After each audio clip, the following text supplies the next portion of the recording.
தமிழக வெற்றி கழகத்தின் என்னுடைய முதல் உரை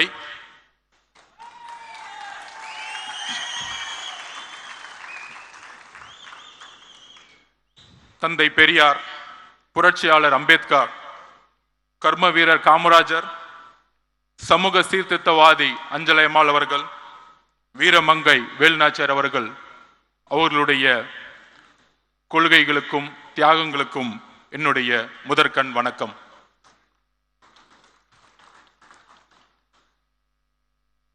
பிறப்பால் ஒரு தலைவர் உருவாகக்கூடாது, மன்னராட்சி ஒழிக்கப்பட வேண்டும் என்கின்ற ஒரு உண்மையை கூறியதற்காக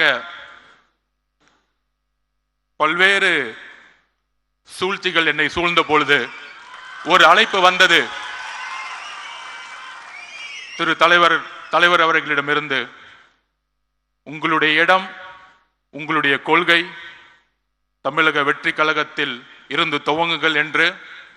நான் ஏன் தமிழக வெற்றி கழகத்தில் சேர்ந்தேன் என்கின்ற பதிவை நான் இங்கு பதிவு செய்ய வேண்டும். சிறு வயதில் புரட்சியாளர் அம்பேத்கர் அவர்களிடமும் தந்தை பெரியார் அவர்களிடம் இணைக்கப்பட்டவன் நான். அந்த கொள்கை வழியில் பல்வேறு அரசியல் கட்சிகளில் பணி சேர்ந்த அனுபவம் இருக்கிறது. ஆனால் என்னுடைய ஒரே கேள்வி, தந்தை பெரியார் அவர்களை சமூக சீர்திருத்தத்தை பேசக்கூடிய இந்த அரசியல் 70 வருட அரசியல் எப்பொழுதும் புரட்சியாளர் அம்பேத்கரை மேடையில் ஏற்றியது கிடையாது.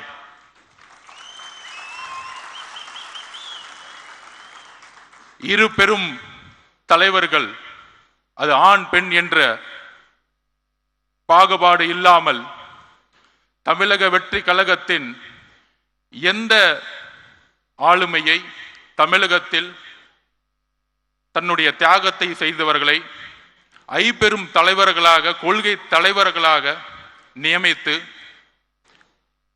தன்னுடைய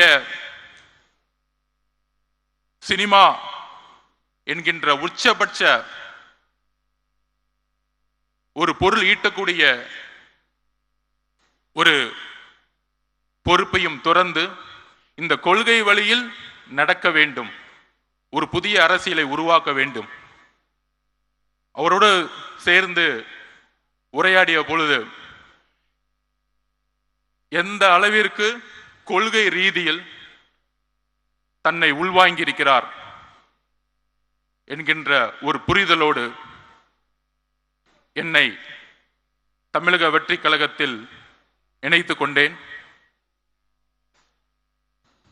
தலைவர் கூறியதை போல பெரியாரிசம் பேசுவார்கள், சமூக சீர்திருத்தம் பேசுவார்கள். ஆனால் ஜாதி அரசியலை பேசி தேர்தல் அரசியலில் வெற்றி பெற்று ஊழலை முதற்கண்ணாக ஆட்சியில் முக்கிய ஒரு கொள்கையாக உருவாக்கி போலி கபடவாதிகள் பெரியாரையும் சமூக சீர்திருத்தத்தையும் முன்னிலைப்படுத்தியே இன்றைய அரசியல் ஒரு போலி கபடதாரிகளின் கைகளில், ஒரு ஊழல்வாதிகளின் கைகளில் இருந்து கொண்டிருக்கிறது. அதை துடைத்தெறிய வேண்டும். உண்மையான, அவர் கூறியதை போல மக்களிடம் உண்மையான உணர்வு அற்ற தலைவர்கள் தான் நான் பார்த்த பல்வேறு அனுபவங்கள். அந்த உணர்வு தமிழக வெற்றி கழகத்தில் இருக்கிறது. ஒரே கட்சி பெரியாரையும் அம்பேத்கரையும்